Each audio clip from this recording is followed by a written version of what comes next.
നോമ്പുകാലത്തെ അവസാനത്തെ ചൊവ്വാഴ്ച അഥവാ വിശുദ്ധ ചൊവ്വ വരാനിരിക്കുന്ന ക്രിസ്തുവിൻ്റെ പീഡാനുഭവങ്ങളുടെയും മരണത്തിൻ്റെയും നിഴൽ വീണുകിടക്കുന്ന ഒരു ദിവസം കൂടിയാണ്. ഈ ദിവസം നാം വിശുദ്ധ വാരത്തിലെ രണ്ടാം ദിനമായി പ്രധാനമായും രണ്ട് കാര്യങ്ങളിലാണ് നമ്മുടെ ശ്രദ്ധ കേന്ദ്രീകരിക്കുന്നത്. യേശു നേരിട്ട വെല്ലുവിളികളും അവൻ നൽകിയ അന്ത്യപ്രബോധനങ്ങളും. ജെറുസലേം ദേവാലയത്തിൽ വെച്ച് മതനേതാക്കൾ യേശുവിൻ്റെ അധികാരത്തെ ചോദ്യം ചെയ്ത ദിവസമാണിത്. എന്നാൽ തൻ്റെ ജ്ഞാനത്താൽ അവൻ അവരെ നേരിട്ടു. നമ്മുടെ ജീവിതത്തിൽ യേശുവിന് നാം എത്രത്തോളം അധികാരം നൽകുന്നുണ്ട്? നമ്മുടെ തീരുമാനങ്ങളിലും പ്രവൃത്തികളിലും ദൈവഹിതമാണോ അതോ ലോകത്തിൻ്റെ യുക്തിയാണോ നാം മുൻനിർത്തുന്നത്?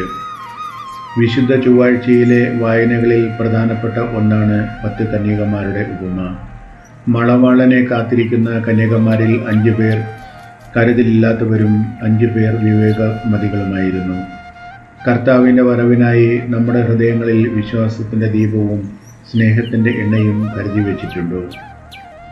മടുപ്പും ആലസ്യവും ബാധിക്കാതെ പ്രാർത്ഥനയിൽ ജാഗ്രത പാലിക്കാൻ ഈ ദിവസം നമ്മെ ഓർമ്മിപ്പിക്കുന്നു.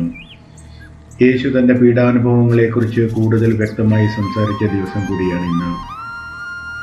താൻ വഞ്ചിക്കപ്പെടുമെന്നും ശിഷ്യന്മാർ തന്നെ ഉപേക്ഷിക്കുമെന്നും അവൻ മുൻകൂട്ടി പറഞ്ഞു.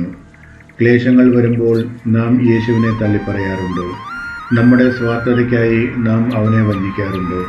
നമ്മുടെ വീഴ്ചകളെ ഓർത്ത് അനുദപിക്കാനും ക്രിസ്തുവിനോട് കൂടുതൽ ചേർന്ന് നിൽക്കാനും ഈ സമയം നമുക്ക് ഉപയോഗിക്കാം. കാരുണ്യവാനായ ദൈവമേ, ഈ വിശുദ്ധ ചൊവ്വാഴ്ച അങ്ങയുടെ സന്നിധിയിൽ ഞങ്ങൾ പ്രാർത്ഥിക്കുന്നു.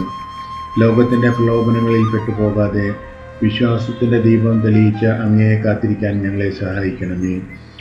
ഞങ്ങളുടെ ഹൃദയത്തിലെ അന്ധകാരത്തെ മാറ്റി അങ്ങയുടെ സ്നേഹത്താൽ ഞങ്ങളെ നിറയ്ക്കണമേ. ആമേൻ.